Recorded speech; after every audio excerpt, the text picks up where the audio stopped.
Hello and welcome to this first lecture on training models in this new section in this course of Master in Generative AI. So in this section, we will give you an in-depth view of how to train the models. And we will begin this by giving you an overview of the process of the things that you need to do to train these models on large data sets, ensuring they learn to generate high quality, coherent and relevant content.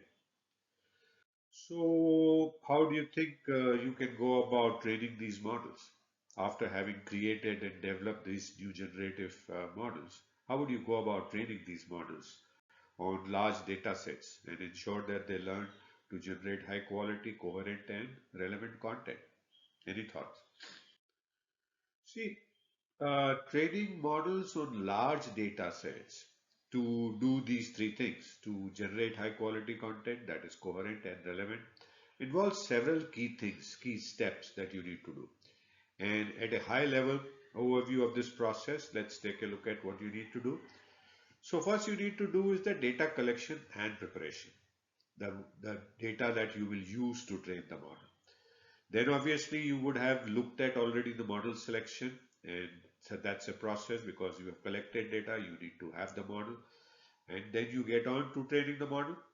Then you evaluate and fine tune the model, see the efforts of your training, how effective are they, and do any fine tuning required. And then you start generating content and do the what is called a post processing. So with this, you will be able to see how well have you trained these models on large data sets and how well are they performing. So let's take a look at the first step of data collection and preparation in the next lecture. So in the next lecture, what we will do is we will take the first look at one of the things that is needed to do the data collection and preparation, uh, and that is the how do you collect a large data set. So thank you so much for watching this first lecture on training models in this course, Master in Generative AI. I hope you are continuing to learn new things, continuing to enjoy. And I do look forward to see you again in the next lecture. Please feel free to message me if you have any questions. I'll be happy to answer your questions. And do download the PDF file to take a look at anything that you need to.